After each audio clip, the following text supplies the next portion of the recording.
Suami ceraikan aku karena wanita lain, dan merebut hak asuh anak dengan uangnya. Setelahnya aku balas dengan caraku sendiri. Assalamualaikum warahmatullahi wabarakatuh. Apa kabar teman semua? Semoga kalian dalam keadaan sehat, dimudahkan rezekinya, dan dilancarkan segala urusannya, serta penuh dalam kebahagiaan. Sebelum masuk ke cerita jangan lupa bantu like, komen, dan subscribe ya. Aku masih mengingat jelas hari itu. Pagi yang mestinya biasa saja, dengan aroma kopi hitam yang baru selesai kuseduh, dan cahaya matahari yang menyelinap malu-malu di sela tirai ruang tamu. Namun, semuanya berubah menjadi awal kehancuran hidupku ketika Arman, suamiku, mengucapkan kalimat yang menusuk jantungku. Dengan tatapan datar, seolah aku hanyalah orang asing yang kebetulan sedang duduk di hadapannya, ia berkata lirih namun tegas. Aku ingin kita berpisah. Aku sudah tidak bahagia lagi. Kata-kata itu menguap di udara, namun menggema di kepalaku seperti bom yang meledak berkali-kali. Aku menatapnya dengan bingung, berusaha membaca wajah yang selama bertahun-tahun kucintai. Wajah yang dulu penuh senyum saat melamarku. Wajah yang dulu penuh harap saat pertama kali menyambut anak kami lahir ke dunia. Kini wajah itu kosong, kaku, seperti topeng tanpa perasaan. Tidak bahagia? Tanyaku dengan suara yang nyaris bergetar. Bukankah kebahagiaan seharusnya kita ciptakan bersama? Apa ada yang salah dariku? Arman menghela napas panjang, kemudian bersandar di kursi seakan kelelahan hanya karena harus menjawab pertanyaanku. Kamu terlalu banyak menuntut, terlalu sibuk dengan hal-hal kecil. Aku sudah tidak merasa nyaman lagi. Lagi pula, aku rasa kita sudah berbeda jalan. Kalimat itu hanyalah bungkus rapuh untuk kebenaran yang lebih pahit. Aku tahu betul, bukan itu alasannya. Dalam diam, aku sudah lama mencium tanda-tanda perselingkuhan yang ia sembunyikan. Tatapannya yang sering kosong saat bicara denganku, telepon yang mendadak ia matikan ketika aku masuk ke kamar, aroma parfum asing yang menempel samar pada bajunya. Dan ya, aku tahu siapa dia. Seorang wanita yang jauh lebih muda dariku. Entah apa yang membuatnya begitu memikat di mata Arman. Usianya baru pertengahan 20, dengan gaya bicara genit dan tatapan yang selalu haus perhatian. Aku pernah melihat mereka berdua, tanpa sengaja, di sebuah kafe kecil di sudut kota. Tangan Arman menggenggam jemarinya erat, seolah aku, istrinya yang sah, tak pernah ada. Kenangan itu kini menamparku lebih keras saat Arman mengucapkan kata, berpisah.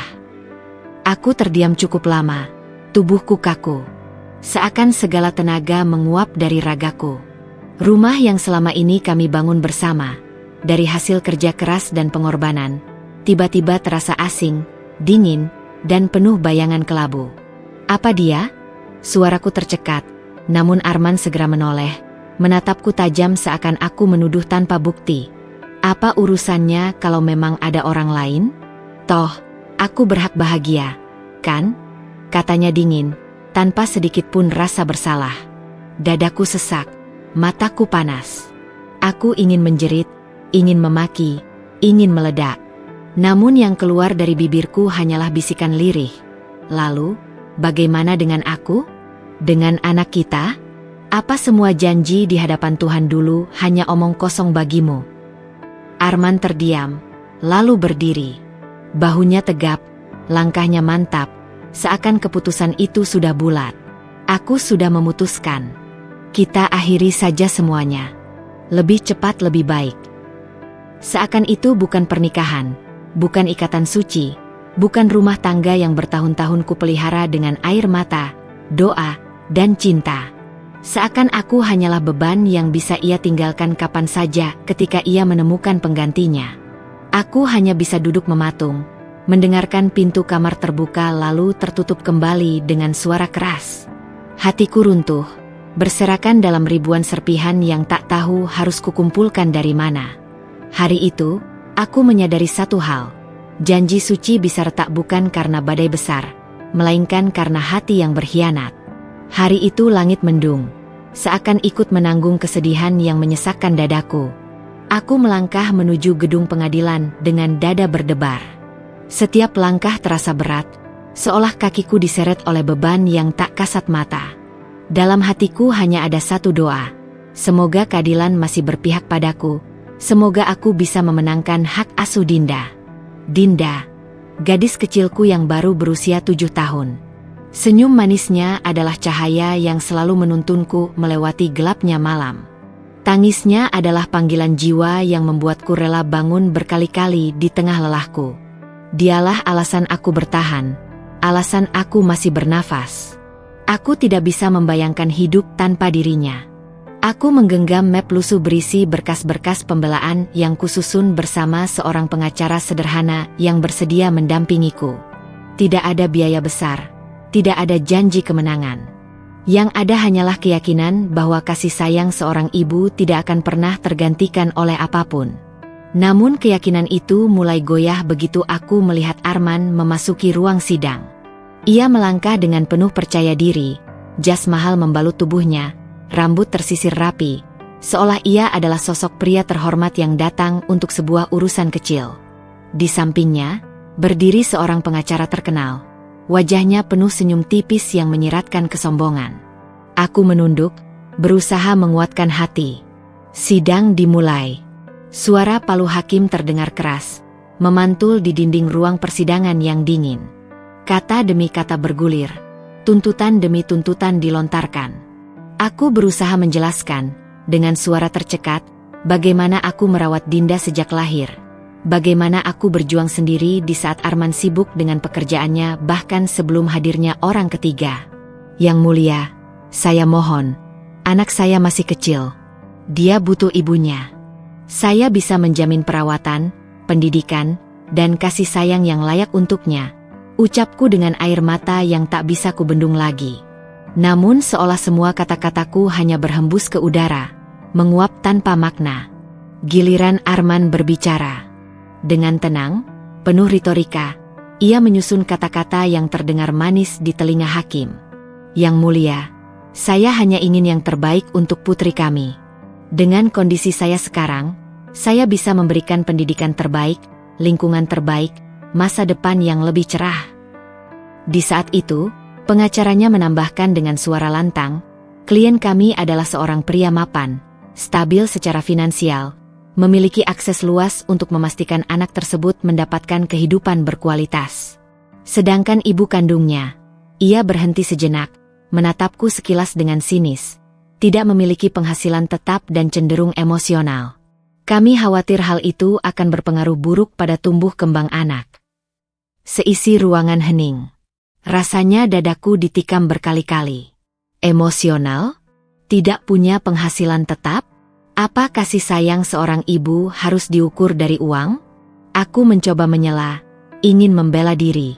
Namun setiap kali aku bicara, hakim tampak lebih condong mendengarkan pihak Arman. Sesekali aku melihat bagaimana amplop-amplop berpindah tangan secara tersamar, entah kepada siapa. Aku hanya bisa menggenggam erat tanganku, menahan gemetar. Dan akhirnya, kalimat yang paling kutakutkan meluncur dari bibir hakim.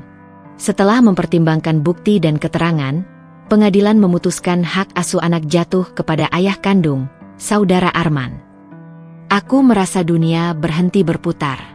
Telingaku berdenging, mataku buram. Dinda, anakku, akan diambil dariku. Aku ingin berteriak, ingin melawan, tapi suaraku tenggelam dalam isak tangis yang pecah tanpa bisa kutahan. Arman hanya berdiri tenang, wajahnya penuh kemenangan. Sementara aku tersungkur, memeluk map lusuhku erat-erat, seolah di dalamnya masih ada harapan yang tak ingin kulepaskan. Hatiku hancur berkeping-keping. Tidak hanya karena suamiku merebut kebahagiaan kecilku, tetapi juga karena keadilan yang semestinya berpihak pada kebenaran justru dibeli dengan uang. Hari itu aku sadar, perjalananku untuk mempertahankan Dinda tidak akan mudah. Tapi aku bersumpah dalam hati, aku tidak akan menyerah. Demi anakku, aku akan melawan, meski seluruh dunia tampak menentangku. Malam-malamku kini hanya ditemani oleh kesunyian yang mencekik. Rumah yang dulu ramai oleh suara tawa kecil Dinda kini seperti rumah kosong yang ditinggalkan penghuninya. Setiap sudutnya menyimpan kenangan. dan setiap kenangan itu menorehkan luka baru di hatiku. Aku duduk di kamar, menatap ranjang kecil milik Dinda yang masih utuh. Selimut kesayangannya bergambar bunga mawar merah muda terlipat rapi di atasnya. Boneka beruang coklat yang dulu selalu ia peluk saat tidur masih duduk manis di pojok bantal, seolah menantikan tubuh mungilnya kembali memeluk. Aku tidak sanggup membereskan semuanya. Seakan dengan membiarkan kamar itu tetap seperti dulu, aku bisa mempertahankan sedikit bayangan kehadirannya. Malam pertama setelah putusan sidang, aku tidak bisa tidur. Aku hanya berbaring sambil menatap langit-langit, mataku basah tanpa henti. Di antara setengah sadar dan lelah, aku mendengar suara itu. Lembut, nyaring, penuh rindu. Mama. Aku tersentak bangun, dadaku berdebar. Aku menoleh ke sekeliling kamar, mencari asal suara. Tapi tidak ada siapa-siapa. Hanya sunyi. Hanya hatiku yang bergetar karena aku sadar. Itu hanyalah bisikan dari mimpiku. Tangisku pecah. Aku menutup wajah dengan kedua tangan, meratap seakan dunia tidak adil.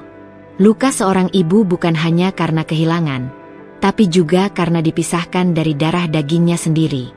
Aku merasa direnggut, dipaksa menyerahkan sesuatu yang seharusnya menjadi bagian dari jiwaku. Hari-hariku pun berubah menjadi penantian tanpa akhir. Setiap kali aku mendengar langkah kecil di luar rumah, aku selalu berharap itu Dinda. Setiap kali mendengar suara anak kecil memanggil ibunya di jalan, dadaku sesak, karena aku teringat betapa hangatnya saat Dinda berlari memelukku sambil berkata, "Mama, aku sayang Mama." Sekarang, kata-kata itu hanya tinggal gema di kepalaku. Yang paling menyiksa adalah saat malam tiba. Sepi semakin pekat, dingin semakin menusuk. Aku mencoba memejamkan mata, tapi selalu gagal. Rasa rindu pada Dinda datang seperti gelombang yang menghantam berkali-kali, membuatku terseret ke dalam jurang kesedihan yang tak berujung. Aku sering bermimpi sedang memeluknya. Rambutnya yang halus tercium wangi sampo anak-anak, tubuhnya yang mungil terasa hangat di pelukan. Namun saat aku terbangun, yang kudapati hanyalah guling dingin dan pelukanku yang kosong. Perasaan itu menghantamku lebih keras dari apapun. Kesadaran bahwa aku hidup tanpa putriku. Di ruang makan, kursinya masih kosong. Aku seringkali menyiapkan piring kecilnya, menaruh nasi hangat dan lauk kesukaannya, hanya untuk kemudian menatap makanan itu membeku. Kebiasaan lama sulit hilang, meski kenyataan menamparku bahwa Dinda tidak akan duduk di sana malam ini. Atau besok. Atau mungkin entah kapan. Aku mulai mengurung diri, jarang keluar rumah. Setiap kali tetangga bertanya tentang Dinda, aku hanya tersenyum hambar atau pura-pura sibuk. Aku tidak sanggup mendengar simpati atau bisikan iba. Bagiku, itu hanya menambah luka. Namun di balik semua tangis, di balik semua kehilangan, ada bara kecil yang terus menyala di hatiku. Bara itu adalah tekad. Aku tidak boleh menyerah. Dinda butuh aku. Aku tahu di luar sana, ia pasti merindukanku sama besar dengan aku merindukannya. Luka seorang ibu memang tidak bisa sembuh begitu saja, tapi luka itu juga yang menjadikanku lebih kuat. Aku berjanji pada diriku sendiri, malam itu juga, di tengah tangis yang membasahi bantal, aku akan merebut kembali Dinda. Apapun caranya. Meski harus jatuh berkali-kali, meski dunia ini tidak berpihak padaku, aku akan berdiri lagi. Karena seorang ibu tidak pernah menyerah untuk anaknya. Untuk mengajukan banding, aku membutuhkan biaya besar. Jumlahnya tidak sedikit, dan tabungan yang tersisa hampir habis untuk biaya sidang pertama. Saat itu aku merasa terpojok, tak punya pilihan selain mencari pekerjaan apapun yang bisa kulakukan. Setelah berhari-hari bertanya ke sana-sini, akhirnya aku mendapat kabar dari seorang kenalan lama, bahwa ada sebuah restoran sederhana di pusat kota yang sedang mencari pekerja serabutan. Tanpa berpikir panjang, aku segera melamar. Dan hari itu, untuk pertama kalinya dalam hidupku, aku mengenakan celemek lusuh, mengikat rambutku tinggi, dan berdiri di balik dapur restoran yang penuh asap dan suara gaduh. Pekerjaan itu jauh dari bayanganku. Aku harus mencuci piring-piring berminyak yang menumpuk seperti gunung, menggosok sendok garpu berkarat, mengelap meja yang lengket dengan noda saus, bahkan menyapu lantai yang selalu kotor oleh jejak pelanggan. Tanganku yang dulu terbiasa memeluk Dinda kini penuh luka kecil akibat sabun cuci dan air panas. Punggungku pegal, kakiku bengkak karena berdiri seharian. Namun yang paling berat bukanlah lelah fisik, melainkan luka batin ketika menghadapi tatapan merendahkan orang-orang. Ada pelanggan yang sengaja menjatuhkan sendok hanya untuk memanggilku berkali-kali. Ada yang berbicara dengan nada tinggi, seolah aku tidak punya harga diri. Bahkan ada sesama karyawan yang bisik-bisik di belakangku. Sayang banget, katanya dulu hidupnya lumayan. Sekarang kerja kayak gini. Aku hanya bisa menunduk, menahan air mata agar tidak jatuh. Aku tidak ingin terlihat lemah. Setiap kali rasa malu datang, aku selalu mengingat wajah Dinda. Senyum mungilnya, pelukan hangatnya, dan panggilan, Mama, yang selalu menggema di telingaku. Hanya itu yang membuatku kuat bertahan. Hari-hari pertama terasa seperti mimpi buruk. Namun lama-kelamaan, aku mulai terbiasa dengan rutinitas. Bangun subuh, berangkat dengan bus kota yang penuh sesak, lalu bekerja hingga malam. Pulang dalam keadaan tubuh basah keringat, tapi tetap harus menyisihkan waktu untuk menulis rencana banding dan membaca ulang berkas-berkas hukum yang bisa kupahami dengan kemampuan terbatas. Kadang, di sela mencuci piring, pikiranku melayang pada Dinda. Aku membayangkan bagaimana ia sekarang. Apakah ia baik-baik saja? Apakah ia kangen padaku?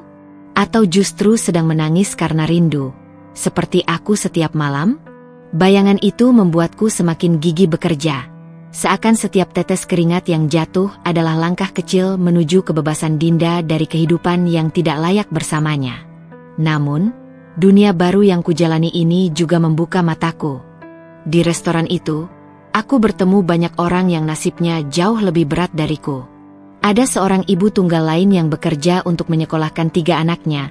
Ada seorang remaja yang rela bekerja malam hanya untuk membantu ibunya berjualan siang hari. Dan ada seorang bapak tua yang masih harus mengangkat galon meski lututnya sudah rapuh. Melihat mereka, aku sadar, aku tidak sendiri dalam penderitaan ini. Hidup memang kejam, tapi kejam pula kepada semua orang.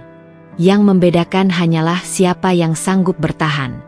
Di tengah lelah, aku belajar merendahkan hati.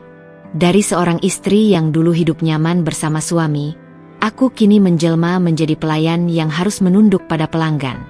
Tapi aku tidak lagi melihatnya sebagai aib. Aku melihatnya sebagai jalan. Jalan yang harus kutempuh untuk merebut kembali Dinda, untuk membuktikan bahwa aku adalah ibu yang tak akan menyerah.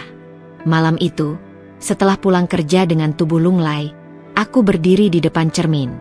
Wajahku tampak pucat, kantung mataku menghitam, dan tanganku penuh kapalan. Namun di balik semua itu, aku melihat sesuatu yang baru, keteguhan. Dinda, bisikku pada bayangan sendiri. Tunggu Mama. Mama akan jemput kamu, apapun caranya. Dan sejak hari itu, aku benar-benar menganggap diriku terjun ke dunia baru. Dunia di mana harga diri harus dikorbankan, di mana keringat menjadi mata uang untuk keadilan, dan di mana seorang ibu akan berperang sendirian demi anaknya. Setiap pagi, ketika fajar baru saja merekah, aku sudah terjaga. Tubuhku memang letih, seringkali terasa nyeri di punggung dan pergelangan tangan akibat bekerja seharian di restoran. Namun ada api kecil di dalam dadaku yang tidak pernah padam. Api itu yang membuatku bangun, berdiri, dan melangkah lagi, meski langkahku goyah. Aku tahu, setiap rupiah yang kukumpulkan dari hasil kerja keras ini bukan sekadar angka. Ia adalah harapan. Ia adalah tiket menuju kebebasan Dinda untuk kembali ke pelukanku. Karena itu, meski peluh membasahi wajah, meski kakiku terasa bengkak, aku terus memaksakan diri. Aku tidak boleh berhenti. Di restoran, aku mulai terbiasa dengan ritme kerja yang padat. Tangan cekatan mengelap meja, telinga terbiasa mendengar keluhan pelanggan, bibir terlatih tersenyum meski hati sedang remuk. Namun setiap kali gaji mingguan ku pegang, rasa lelah itu terbayar. Aku akan menyisihkan sebagian untuk biaya hidup, lalu menaruh sisanya ke dalam sebuah kaleng bekas biskuit yang kusimpan rapi di lemari.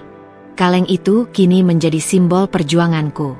Setiap kali aku merasa hampir menyerah, aku akan membukanya dan menghitung uang yang semakin bertambah sedikit demi sedikit. Mungkin jumlahnya kecil, tapi aku melihatnya seperti langkah maju menuju hari di mana aku bisa berdiri lagi di pengadilan dan memperjuangkan hakku sebagai seorang ibu. Kadang, saat malam tiba, aku berbicara pada kaleng itu seakan berbicara pada Dinda. "Nak, Mama sedang berusaha. Tunggu ya. Suatu hari nanti kita akan bersama lagi." Kata-kata itu memang sederhana, tapi mampu memberiku kekuatan yang tak tergantikan. Orang-orang di sekitarku mulai menyadari tekadku. Beberapa rekan kerja yang awalnya hanya melihatku dengan tatapan kasihan, kini perlahan menunjukkan rasa hormat. Mereka tahu aku bekerja bukan hanya untuk diriku sendiri, tapi untuk sesuatu yang jauh lebih besar, cinta seorang ibu pada anaknya. Pernah suatu kali, seorang pelanggan bertanya sambil melihatku yang sibuk membersihkan meja, "Kenapa kamu mau kerja sekeras ini? Wajahmu terlihat lelah, tapi matamu masih punya semangat." Aku tersenyum tipis, menahan air mata yang hampir jatuh. Karena ada seseorang yang harus kujemput kembali. Dia alasan aku masih berdiri. Ucapan itu membuatku semakin yakin bahwa aku tidak boleh berhenti. Hidup mungkin menelanjangiku, merampas kebahagiaanku, bahkan menjatuhkanku ke titik terendah. Tapi tidak ada satupun yang bisa mencabut tekadku sebagai seorang ibu. Di sela-sela kesibukan, aku tetap mencari informasi tentang proses banding. Aku menemui pengacara sederhana yang dulu mendampingiku, menanyakan berapa biaya yang diperlukan, langkah apa yang harus dilakukan. Ia mengatakan prosesnya panjang, melelahkan, dan tentu mahal. Tapi aku tidak gentar. Aku akan melaluinya, langkah demi langkah, meski harus menukar setiap tetes keringat menjadi harapan. Malam itu, setelah selesai bekerja dan tiba di rumah kontrakan kecilku, aku menyalakan lampu meja dan membuka buku catatan. Aku menuliskan semua pengeluaran, menghitung ulang sisa uang yang berhasil kusisihkan. Meski angka itu masih jauh dari cukup, aku merasa bahagia. Karena di balik semua angka, ada doa dan semangat yang menyertainya. Aku menatap langit-langit kamar, tersenyum meski air mataku mengalir. "Dinda, Mama tidak akan menyerah. Demi kamu, Mama akan terus berjuang." Semangatku memang diuji setiap hari, tapi api kecil itu tidak pernah padam. Justru semakin berkobar, semakin membakar rasa takut dan putus asa. Aku tahu, suatu saat nanti, perjuangan ini akan membawaku kembali ke pelukan anakku. Dan sampai hari itu tiba, aku akan terus melangkah, meski harus berdarah-darah. Kabar itu datang seperti petir yang menyambar di siang bolong. Arman menikah lagi. Wanita muda itu, Rani, yang selama ini menjadi bayang-bayang di antara retaknya rumah tanggaku, kini resmi menggantikan posisiku. Foto-foto pesta pernikahan mereka tersebar luas di media sosial. Aku tidak sengaja melihatnya dari ponsel salah satu rekan kerja di restoran. Jemariku membeku, napasku tercekat. Di layar, terpampang jelas Arman dalam balutan jas hitam yang rapi, senyum lebar di wajahnya, menggandeng Rani yang mengenakan gaun putih bak putri raja.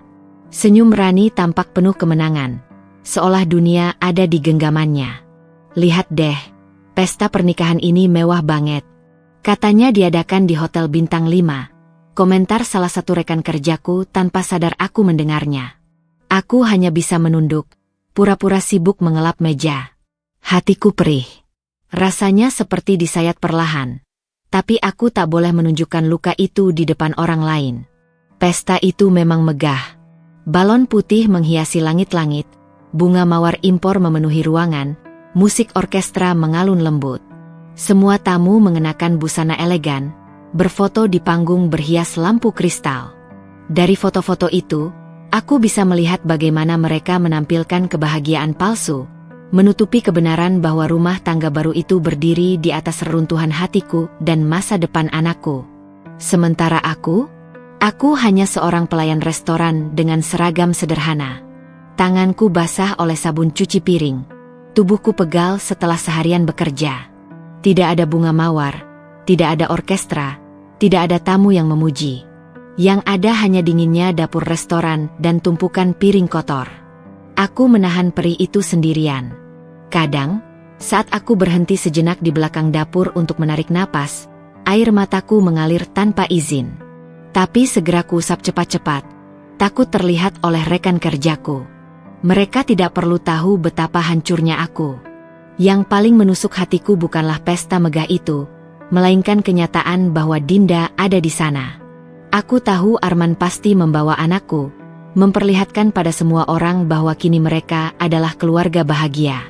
Aku bisa membayangkan Dinda dipakaikan gaun cantik, digandeng ke panggung, lalu dipaksa tersenyum di antara orang-orang asing. Aku ingin menjerit. Aku ingin berlari ke sana, meraih Dinda, dan berteriak di depan semua orang bahwa kebahagiaan itu hanya topeng. Namun yang bisa kulakukan hanyalah menggenggam erat kain seragamku, berbisik dalam hati, "Sabar, sabar, waktumu akan tiba." Malamnya, aku pulang dengan langkah gontai. Di jalan, aku melihat papan iklan digital menayangkan potongan video pesta mereka. Suara tawa Arman dan Rani terdengar samar, mengiris gendang telingaku. Aku berhenti sejenak, menatap layar besar itu, lalu menunduk. Sampai di rumah kontrakan, aku menyalakan lampu kamar kecilku. Aku membuka kaleng bekas biskuit, tabungan yang selama ini kukumpulkan. Uang receh dan lembaran lusuh menumpuk di sana. Aku menatapnya dengan mata basah. Bukan karena jumlahnya masih jauh dari cukup, melainkan karena aku merasa uang inilah yang menjadi satu-satunya saksi perjuanganku. "Dinda," bisikku lirih, "biarlah mereka berpesta. Biarlah mereka pamer kebahagiaan palsu. Mama tidak butuh pesta, tidak butuh gaun, tidak butuh tepuk tangan. Mama hanya butuh kamu kembali. Dan Mama akan berjuang sampai titik darah penghabisan." Air mata jatuh membasahi uang di dalam kaleng itu. Tapi kali ini bukan air mata kelemahan, melainkan air mata tekad. Aku tahu, pesta megah itu hanya awal. Lambat laun, topeng kebahagiaan mereka akan retak, memperlihatkan wajah asli di baliknya. Dan saat itu tiba, aku akan berdiri tegak. Tidak lagi sebagai wanita yang ditinggalkan, tapi sebagai ibu yang memenangkan kembali anaknya. Malam itu aku duduk termenung di depan jendela kontrakan kecilku. Angin malam menyelinap lewat celah kaca, membawa dingin yang menusuk tulang. Tapi bukan udara dingin yang membuatku menggigil, melainkan kabar dari Bu Ratna sore tadi. Aku sering lihat Dinda duduk sendirian di teras rumah Arman. Dia suka menunduk, kadang-kadang mukanya basah air mata. Aku tanya, "Dia bilang kangen sama kamu, Nak," kata Bu Ratna dengan suara lirih, penuh rasa iba. Kata-kata itu menusuk jantungku. Aku mencoba tegar di hadapannya, hanya mengangguk pelan sambil menahan air mata. Namun, saat pintu kontrakan tertutup, seluruh pertahananku runtuh. Aku menangis terseduh-seduh, meremas bantal seolah itu adalah Dinda yang bisa kupeluk. "Dinda, Nak, Mama kangen kamu. Mama ingin sekali ada di sampingmu, menyeka air matamu," bisikku pada kegelapan. Beberapa hari setelah itu, kerinduan tak lagi bisa kubendung. Aku tahu risikonya besar. Arman bisa melaporku, bahkan melarangku bertemu dengan Dinda sama sekali. Tapi seorang ibu tak bisa dipisahkan dari anaknya hanya karena putusan hakim yang dibeli dengan uang. Aku nekat. Pagi itu aku berangkat lebih awal dari restoran tempatku bekerja. Aku menyusuri jalan menuju sekolah Dinda. Jantungku berdegup tak karuan. Setiap langkah serasa berat, tapi keinginan untuk melihat wajah anakku membuatku terus melangkah. Aku berdiri di seberang sekolah, bersembunyi di balik pohon besar. Aku takut ada yang mengenaliku, apalagi Rani yang sering menjemput Dinda. Jam menunjukkan pukul 12 siang. Bel tanda pulang berbunyi, gerbang sekolah ramai oleh anak-anak yang berhamburan keluar. Dan di antara kerumunan itu, aku melihat sosok mungil dengan tas merah muda yang mulai lusuh. Rambutnya diikat dua, tapi wajahnya pucat. Senyum yang dulu selalu mengembang kini hilang, berganti dengan tatapan kosong. "Itu anakku," Dinda, Dinda, panggilku pelan, suaraku bergetar. Ia menoleh, matanya langsung melebar.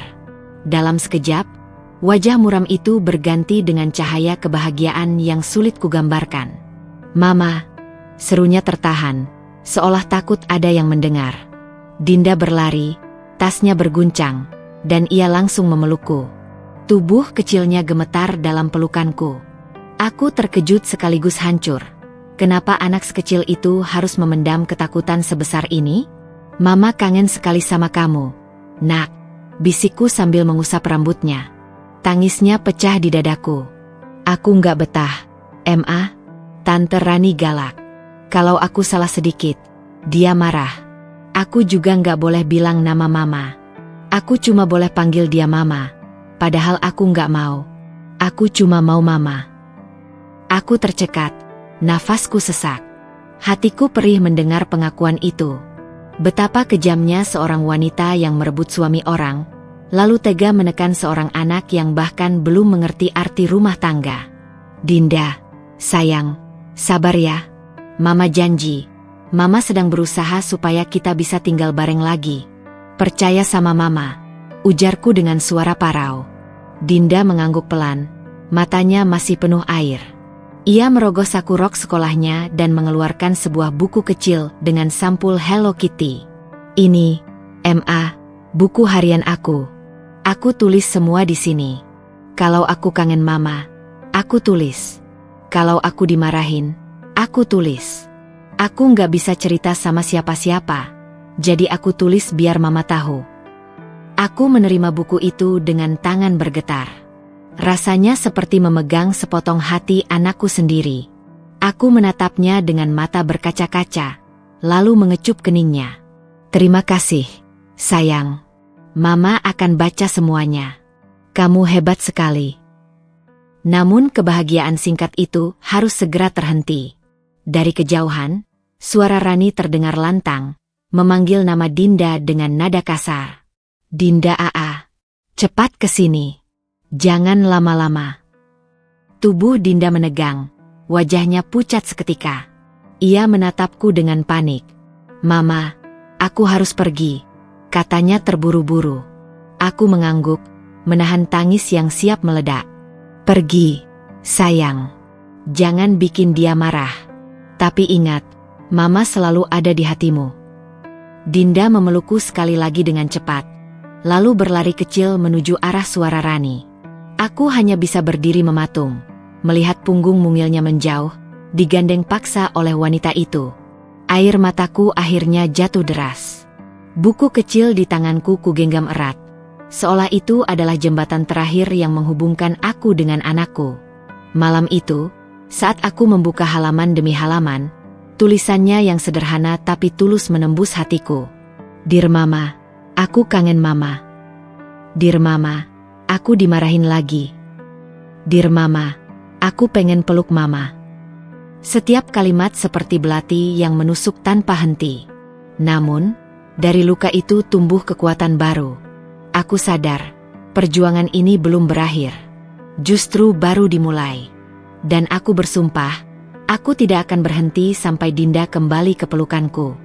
Hari-hari berlalu dengan berat, tapi aku terus mengisi semangat lewat buku harian kecil yang diberikan Dinda. Setiap malam aku membacanya berulang-ulang. Tulisan sederhana dengan huruf-huruf miringnya, bercampur coretan tangis yang menodai kertas, membuatku seolah bisa merasakan langsung penderitaannya. Namun, semakin aku membaca, semakin jelas satu hal. Rani, wanita yang direbut Arman itu, bukanlah sosok penyayang seperti yang ditampilkannya di depan umum. Awalnya, semua orang mengira Arman beruntung mendapatkan istri muda yang cantik. Foto-foto mereka di media sosial menunjukkan keluarga bahagia. Meja makan penuh hidangan, senyuman lebar saat liburan, rumah besar yang selalu tampak rapi. Namun, di balik itu semua, Dinda menuliskan sesuatu yang jauh berbeda. "Dear Mama, hari ini aku disuruh berdiri di luar kamar karena aku tumpahin jus di meja. Aku nangis, tapi Tante Rani bilang aku harus belajar biar nggak ceroboh. Aku kedinginan, Ma. Dear Mama, aku pengen nelpon Mama, Tapi Tante Rani rebut HP aku. Katanya aku bikin ribut kalau masih ingat Mama. Dear Mama, aku dengar Tante Rani marah-marah ke Papa. Katanya uang bulanan nggak cukup. Aku takut, Emma. Aku terisak saat membacanya. Semakin hari semakin jelas, Rani hanya peduli pada harta. Dinda tak lebih dari beban di matanya. Sementara itu, Arman sibuk dengan pekerjaannya. Ia mulai jarang pulang, lebih sering terjebak dalam urusan bisnisnya. Setiap kali ia pulang, Rani menyiapkan wajah manis, menyambut dengan senyum dan kelembutan yang penuh kepalsuan. Ia tahu persis bagaimana menutupi jejak kemarahannya. Di depan Arman, Dinda dipaksa diam. Jangan cerita apa-apa ke Papa, kalau nggak kamu tahu akibatnya, ancam Rani suatu malam, suaranya dingin seperti pisau. Ancaman itu membuat anak sekecil Dinda memilih bungkam, menahan tangis di dalam hati. Tapi perlahan, topeng Rani mulai retak. Para tetangga mulai bergunjing. Bu Ratna kembali datang kepadaku dengan cerita baru. Aku lihat Rani sering belanja barang-barang mewah. Nak, jam tangan, tas, sepatu. Padahal setahuku, Arman sedang banyak proyek yang belum cair. Aku khawatir, Dinda nggak diperhatikan. Aku hanya bisa menunduk, memeluk erat buku harian kecil itu. Benar, Bu. Semua terbongkar di sini. Ucapku lirih sambil menunjukkan beberapa tulisan Dinda. Suatu sore, saat Arman pulang lebih awal, ia menemukan Dinda duduk sendirian di teras. Wajahnya sembab, matanya merah. "Kenapa kamu nangis, sayang?" tanya Arman. Dinda terdiam. Ia teringat ancaman Rani. Ia hanya bisa menggeleng, menyeka air matanya dengan cepat. "Nggak apa-apa, Pak," jawabnya singkat. Rani yang baru turun dari mobil belanjaan segera menyusul. Wajahnya penuh senyum. "Anak kecil memang suka begitu, Mas. Habis main sama teman terus kalah, ya jadi cengeng. Nggak usah dipikirin." Arman mengangguk, meski tatapannya sempat ragu. Namun, karena lelah dengan pekerjaannya, ia tak mendalami lebih jauh. Ia memilih percaya pada penjelasan Rani. Topeng itu kembali menutupi kenyataan. Malamnya, Dinda menuliskan di bukunya. "Dear Mama, Papa nanya aku kenapa nangis. Aku pengen bilang, tapi aku takut. Aku nggak mau Tante Rani marah lagi. Aku cuma pengen Mama ada di sini. Aku nggak kuat, Ma." Setiap kata itu menusuk batinku. Aku merasa gagal sebagai ibu, tak mampu melindungi anakku dari derita yang harusnya tak pernah ia alami. Tapi di sisi lain, api dalam diriku menyala lebih besar. Aku tak boleh menyerah. Dinda sedang berjuang seorang diri di rumah yang dingin tanpa kasih sayang. Jika aku lengah, jika aku berhenti, ia bisa patah. Topeng Rani mungkin berhasil menipu Arman dan orang lain, tapi tidak bisa menipu Dinda. Dan lambat laun, aku percaya, topeng itu akan hancur juga di hadapan semua orang. Aku menatap buku kecil itu malam itu sambil berdoa. Ya Allah, kuatkan anakku. Bukalah mata Arman agar ia tahu kebenaran. Dan berilah aku jalan untuk membawa Dinda kembali. Dan sejak malam itu, aku bersumpah, topeng itu tidak akan selamanya menutupi wajah asli Rani.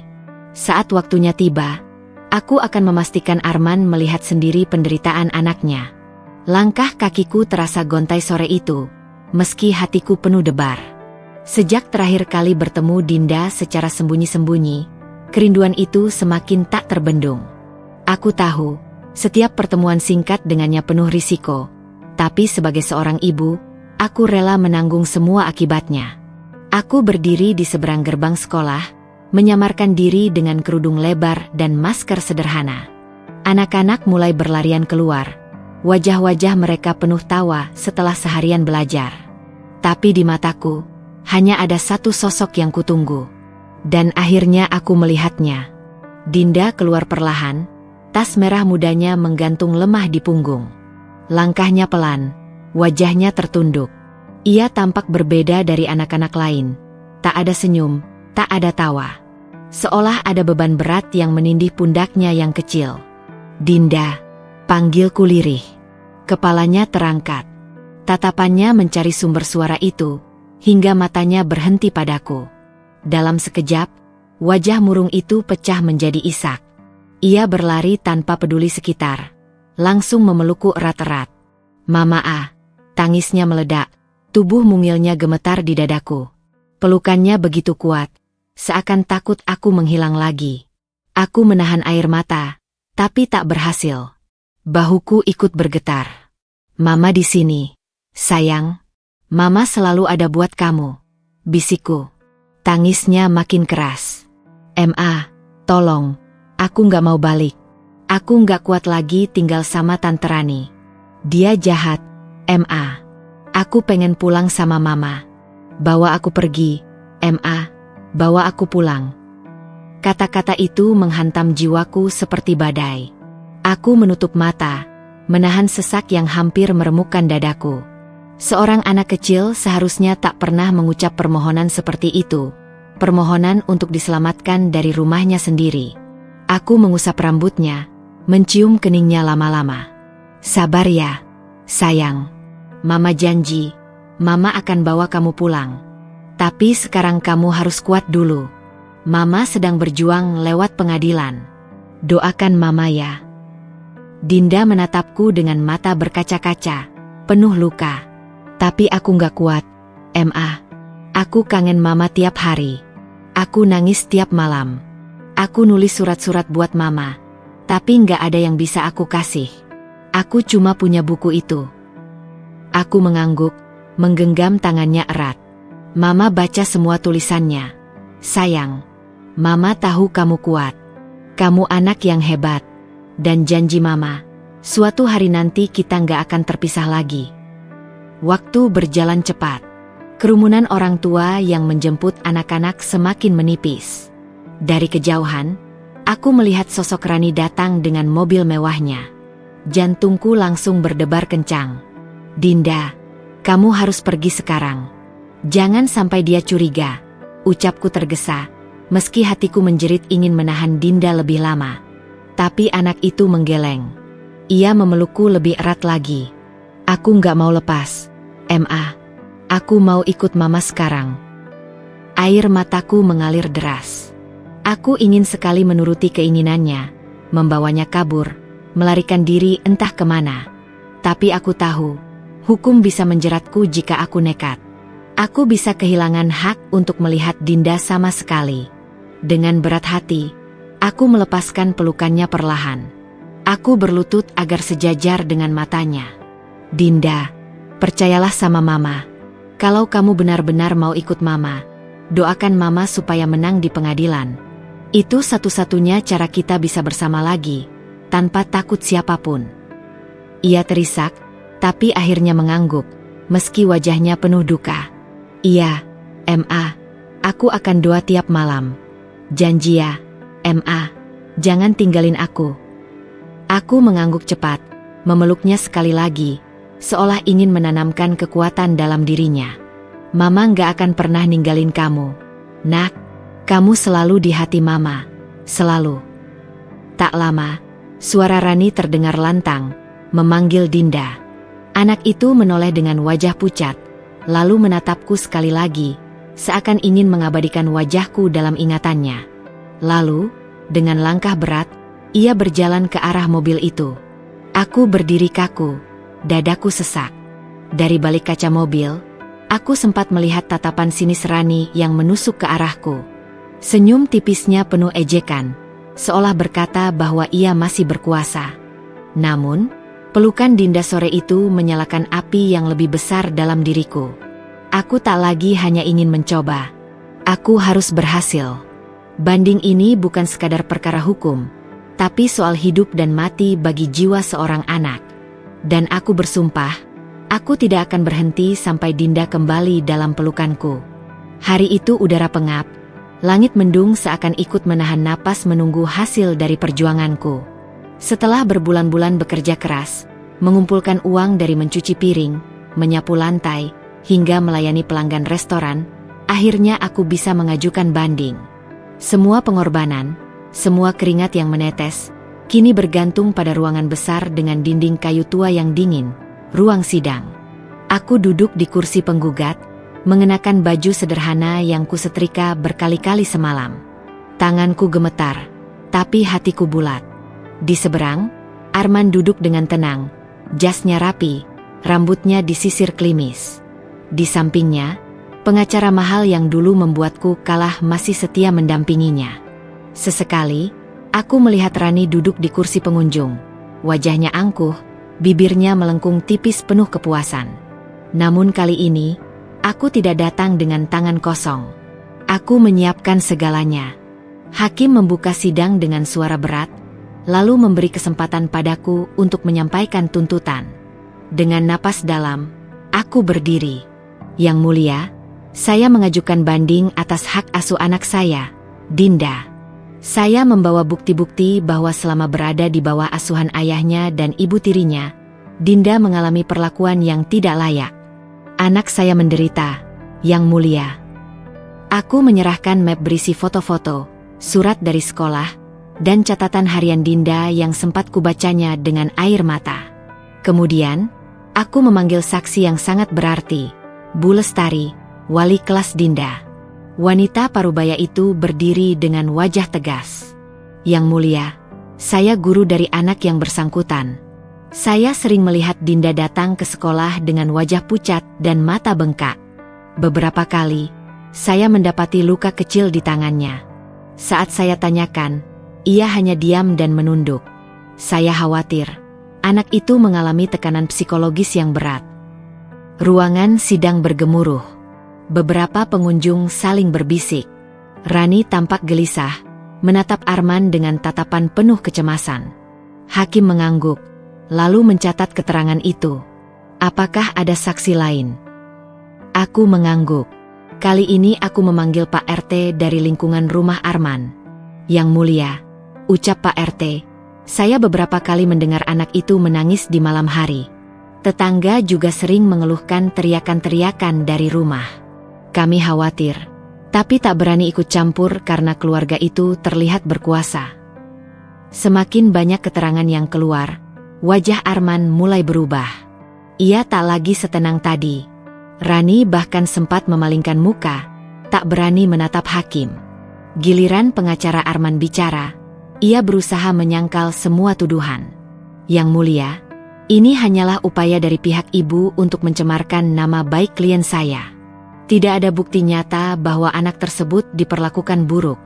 Luka-luka kecil itu bisa saja akibat bermain di sekolah. Saksi-saksi ini hanyalah prasangka. Aku langsung berdiri, menahan tangis dan amarah. Yang Mulia, bukti nyata ada di buku harian anak saya. Semua perasaan, semua ketakutannya, ia tuliskan di sana. Anak berusia 7 tahun tidak mungkin mengarang cerita serumit itu. Hakim meminta buku itu dibuka. Suasana hening ketika halaman demi halaman dibacakan oleh panitera. Suara kecil Dinda yang dituliskan dengan pena warna-warni memenuhi ruangan sidang. Kerinduan pada ibunya, ketakutan pada Rani, dan luka batin yang ia pendam. Tangisku pecah. Beberapa orang di ruangan pun ikut menyeka air mata. Bahkan hakim menundukkan kepala. Matanya tampak berat menahan emosi. Arman terlihat goyah. Untuk pertama kalinya ia menatapku, matanya tidak lagi penuh kebencian, melainkan keraguan. Namun Rani, dengan wajah menegang, berbisik cepat di telinganya, mencoba menenangkannya. Sidang berlanjut panjang. Argumen demi argumen diperdebatkan, bukti demi bukti diperiksa. Aku berdiri, meski lututku gemetar. Aku berbicara dengan segenap hati seorang ibu, bukan sekadar kata-kata hukum. Yang Mulia, suaraku bergetar. Saya bukan orang kaya. Saya hanya pelayan restoran. Tapi saya punya cinta yang tak terbeli. Saya hanya ingin anak saya tumbuh di pelukan yang penuh kasih sayang, bukan di rumah yang membuatnya menangis setiap malam. Tolong, jangan biarkan Dinda kehilangan masa kecilnya. Ruangan kembali hening. Suara jam dinding terdengar begitu jelas. Semua mata tertuju pada hakim yang mencatat sesuatu dengan wajah serius. Sidang hari itu ditutup dengan penundaan keputusan. Hakim berkata akan mempelajari semua bukti lebih dalam sebelum menjatuhkan putusan akhir. Aku keluar dari ruang sidang dengan langkah gemetar. Meski hasilnya belum keluar, ada secercah cahaya dalam hatiku. Untuk pertama kalinya sejak lama, aku merasa punya peluang. Aku merasa suaraku mulai didengar. Dan yang paling penting, aku telah memperjuangkan suara kecil Dinda yang selama ini terpenjara dalam diam. Ruang sidang itu penuh sesak. Hari itu, udara terasa berat seolah seluruh langit ikut menahan napas. Aku duduk di kursi penggugat, jantungku berdegup keras, tangan dingin. Sementara mataku tak lepas dari wajah Dinda yang duduk bersama saksi pendamping di pojok ruangan. Wajah mungilnya tampak pucat, tapi sorot matanya penuh keberanian. Ia hanya sesekali melirikku, seolah mencari kekuatan dari tatapanku. Hakim membuka berkas, lalu mengisyaratkan agar saksi berikutnya maju. Kali ini, Bu Ratna, guru kelas Dinda, yang memberikan kesaksian. Dengan suara bergetar, beliau menceritakan bagaimana Dinda sering datang ke sekolah dengan wajah murung, dan beberapa kali terlihat ada bekas memar kecil di tangannya. Awalnya saya kira hanya karena jatuh saat bermain, Yang Mulia. Tapi setelah beberapa kali, pola luka itu tidak wajar. Anak ini juga sering menuliskan dalam bukunya bahwa ia merasa takut berada di rumah. Ia ingin sekali bertemu ibunya, tapi dilarang. Kalimat itu menghantamku keras, membuat mataku panas. Air mata hampir jatuh, namun kutahan sekuat tenaga. Aku harus terlihat tegar. Arman yang duduk di kursi tergugat tampak gelisah. Sesekali ia menunduk, menggenggam erat tangannya, seolah mencoba menolak kenyataan. Rani di sebelahnya, dengan wajah yang semula penuh percaya diri, kini mulai retak. Senyumnya kaku, matanya liar mencari celah. Hakim lalu meminta bukti tambahan. Pengacaraku maju dan menyerahkan fotokopi lembaran buku harian Dinda yang berhasil aku peroleh. Di dalamnya ada tulisan sederhana khas anak-anak, tapi penuh luka. Aku rindu Mama. Aku takut sama Tante Rani. Dia marah-marah terus, kadang cubit aku. Aku mau pulang, tapi gak boleh telepon Mama. Ruangan mendadak sunyi. Semua mata tertuju pada Rani yang mulai kehilangan kendali. Ia berdiri tiba-tiba, wajahnya merah padam. Itu bohong. Anak itu berlebihan. Dia cuma manja, teriaknya, membuat beberapa orang bergidik. Hakim mengetuk palu, menegurnya agar tenang. Tapi justru dari amarahnya itu, topeng yang selama ini ia kenakan runtuh di depan semua orang. Wajah licin yang selalu berpura-pura manis kini berubah beringas, membenarkan semua dugaan. Aku melirik Arman. Sorot matanya kosong, seakan dunia runtuh. Mungkin baru saat itu ia benar-benar melihat siapa Rani sebenarnya. Ia sempat menoleh ke arahku, matanya penuh penyesalan, namun aku tidak memberi respons. Luka yang ia torehkan terlalu dalam. Persidangan semakin memanas. Saksi lain, seorang tetangga dekat rumah Arman, ikut maju. Ia bersaksi pernah mendengar tangisan Dinda di malam hari. Anak itu sering berteriak memanggil ibunya, tapi pintu rumah dikunci rapat. Kadang terdengar suara bentakan perempuan, ujarnya dengan tegas. Suasana kian tidak bisa dibantah. Bukti, saksi, bahkan perilaku Rani di persidangan membuat segalanya jelas. Aku menggenggam tanganku erat, menahan air mata yang akhirnya jatuh juga. Bukan karena sedih, tapi karena cahaya kebenaran mulai menembus gelapnya jalan yang kulalui. Semua pengorbanan, kerja keras, dan doa yang tak henti akhirnya menunjukkan hasilnya. Hakim menunda sidang untuk keputusan akhir. Namun di hatiku, aku tahu angin sudah berhembus ke arahku. Untuk pertama kalinya setelah sekian lama, aku merasakan harapan begitu dekat. Harapan untuk bisa memeluk Dinda kembali, tanpa rasa takut, tanpa bayangan Rani, tanpa jerat kuasa uang yang dulu merenggut segalanya dariku. Hari itu, ruang sidang terasa berbeda. Tidak lagi seperti medan perang yang penuh ketegangan, melainkan seperti ruang suci yang menjadi saksi dari keadilan yang akhirnya berpihak pada yang benar. Hakim dengan suara mantap membacakan putusannya. Hak asuh anak, Dinda, kami alihkan kepada ibunya, mengingat bukti dan kesaksian yang diajukan. Kalimat itu menghantam hatiku seperti hujan deras yang membasuh luka. Aku menutup mulutku dengan kedua tangan, air mata jatuh deras tanpa bisa kucegah. Lututku gemetar, namun dalam detik itu, beban yang selama ini menindih bahuku seolah runtuh, berganti dengan cahaya harapan. Aku berlari kecil ke arah Dinda yang sejak tadi duduk dengan mata berkaca-kaca.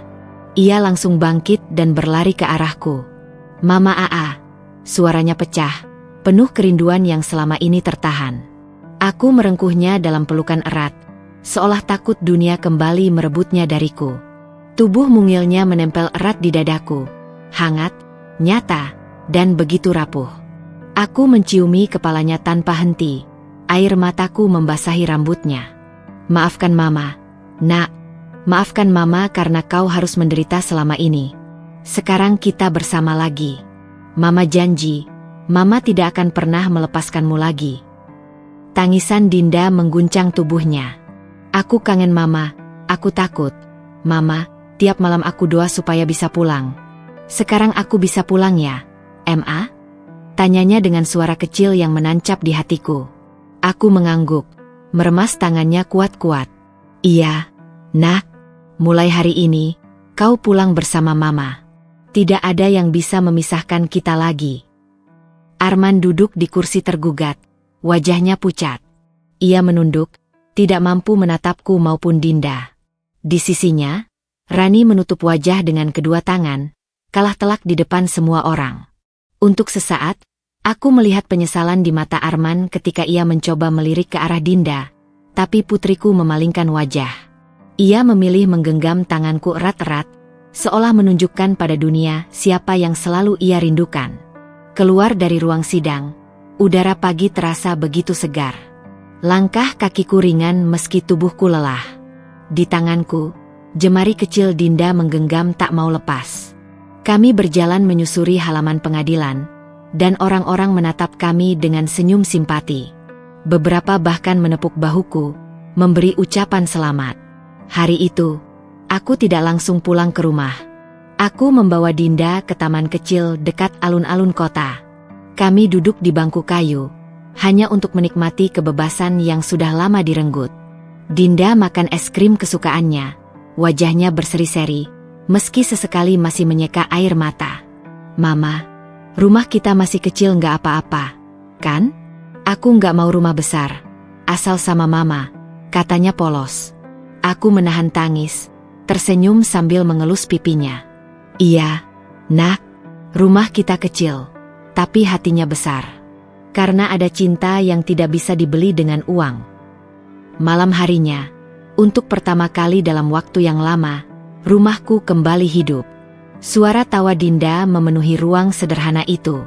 Ia berlari-lari kecil di ruang tamu, memeluk boneka lamanya yang masih kusimpan dengan baik. "Mama, bonekaku masih ada," serunya riang. Aku hanya bisa duduk di kursi tua itu, memandangi anakku yang akhirnya kembali. Lelah bekerja, rasa sakit hati, semua perjuangan yang kulalui, seakan terbayar lunas hanya dengan melihat senyum itu. Ketika malam semakin larut, Dinda memanjat ke pangkuanku. Ia mulai mengantuk, matanya setengah terpejam. "Mama, janji jangan tinggalin aku lagi ya," bisiknya. Air mata kembali mengalir. Tapi kali ini bukan air mata duka. Aku mengecup keningnya dengan lembut. "Mama janji. Selamanya, Nak, selamanya kita bersama." Dan malam itu, untuk pertama kali setelah sekian lama, aku tidur dengan tenang.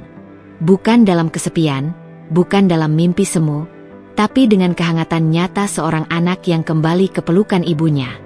Hidupku mungkin tidak lagi semewah dulu, tapi di pelukan Dinda, aku tahu, aku adalah wanita paling kaya di dunia.